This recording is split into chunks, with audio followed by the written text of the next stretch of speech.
সবাইকে অগ্রিম ঈদ মোবারক। এটা ছিল আমার চাঁদ রাতের ব্লগ।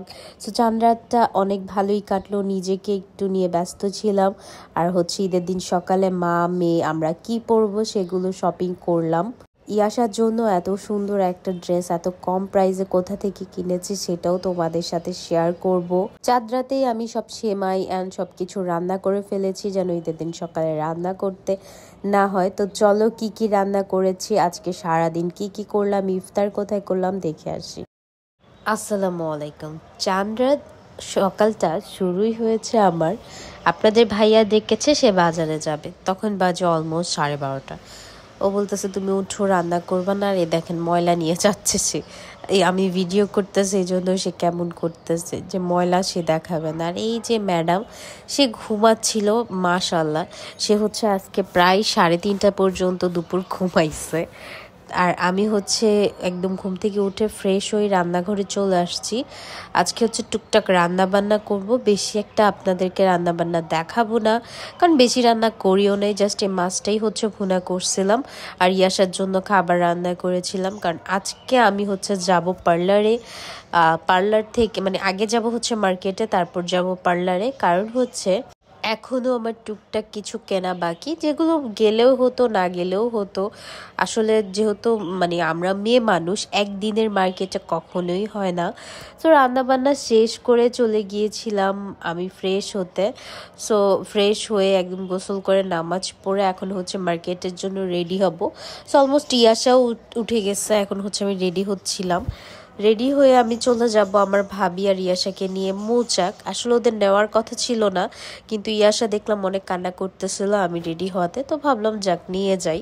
আর এখানে ওকে হঠাৎ যেহেতু ভাবছি নিয়ে যাবো, এই জন্য ওর খাবারটাও রেডি করলাম। আর আজকে যেহেতু আমাদের এখানে চাঁদ রাত, তো আমার দেবর যেহেতু সৌদি থাকে ওদের এখানে ঈদ, তো আমাকে ফোন দিয়েছিল, ঈদ মুবারক জানাচ্ছিল, আমিও ওকে ঈদ মুবারক জানাচ্ছিলাম। সেই মানে এই পার্টটা খুবই কষ্টের, কারণ কত দূরে থাকে বাচ্চা মানুষ, খুবই খারাপ লাগে, বাট কিছু করার নেই, ফিউচারের জন্য ভালোর জন্য তো থাকতেই হবে। আর এখানে ম্যাডাম রেডি অনেক বেশি হ্যাপি, ওর মামিকে চুম্মা দিতেছিল।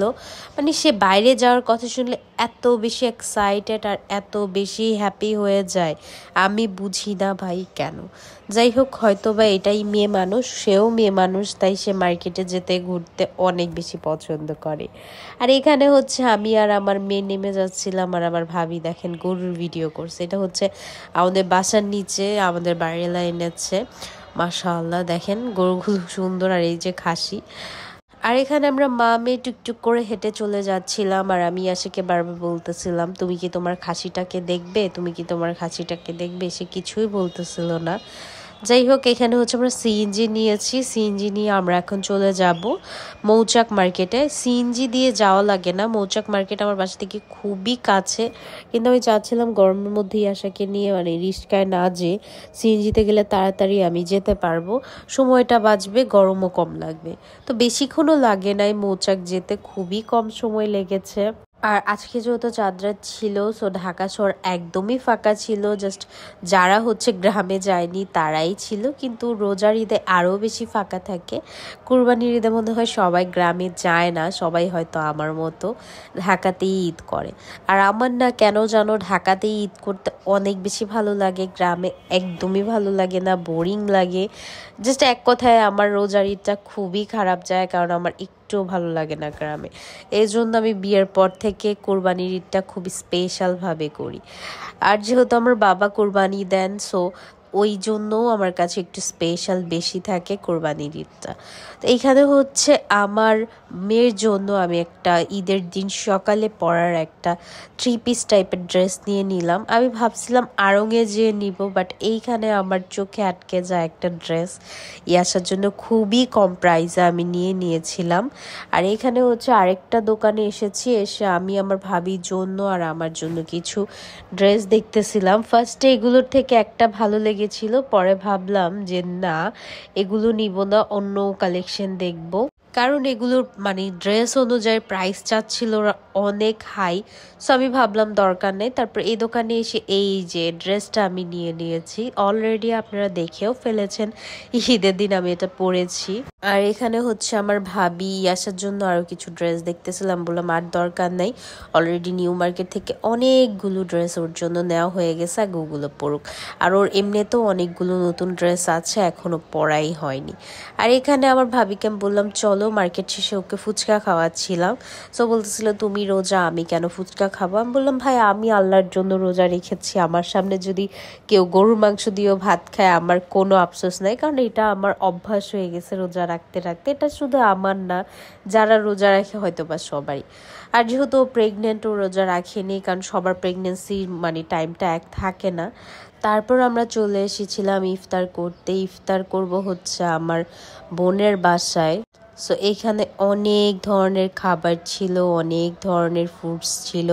সো আমরা সবাই একসাথে ইফতার করবো। আর দেখেন ও হচ্ছে বাইরে থেকে আরো অনেক কিছু আনাইছে। যাই হোক, তারপর হচ্ছে ইফতার শেষ করে আমি আর ওর মামিকে বাসায় পাঠিয়ে দিই, কারণ আমি এখন যাব পার্লারে।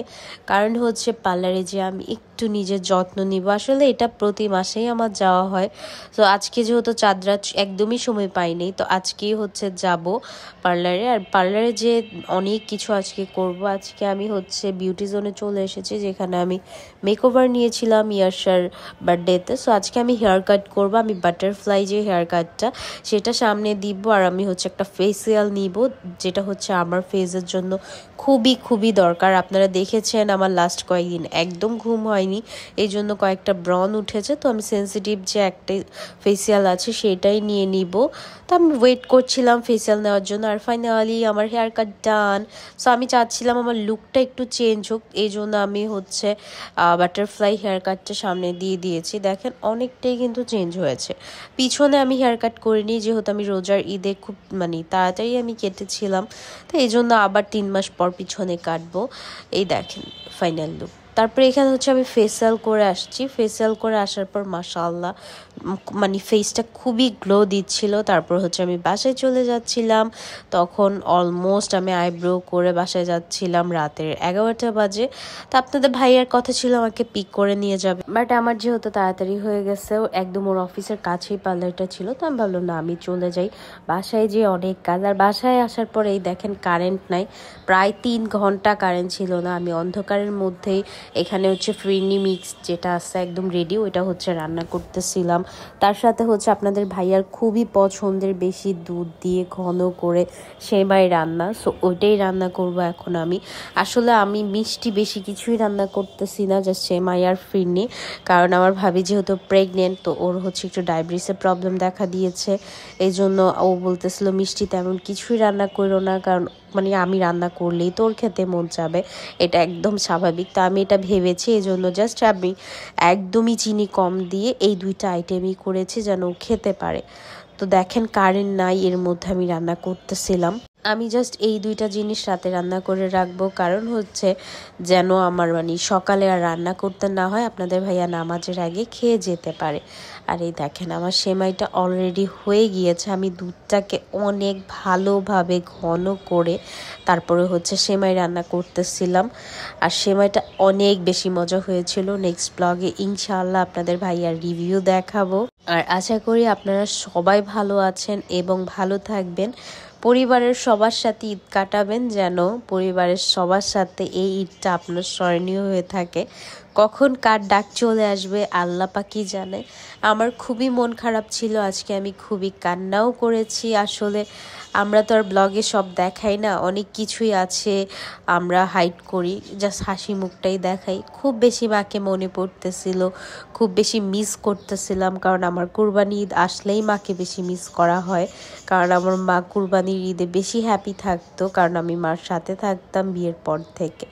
যাই হোক, কোক আপনাদের ভাইয়া এগুলো এনেছে ঈদের জন্য।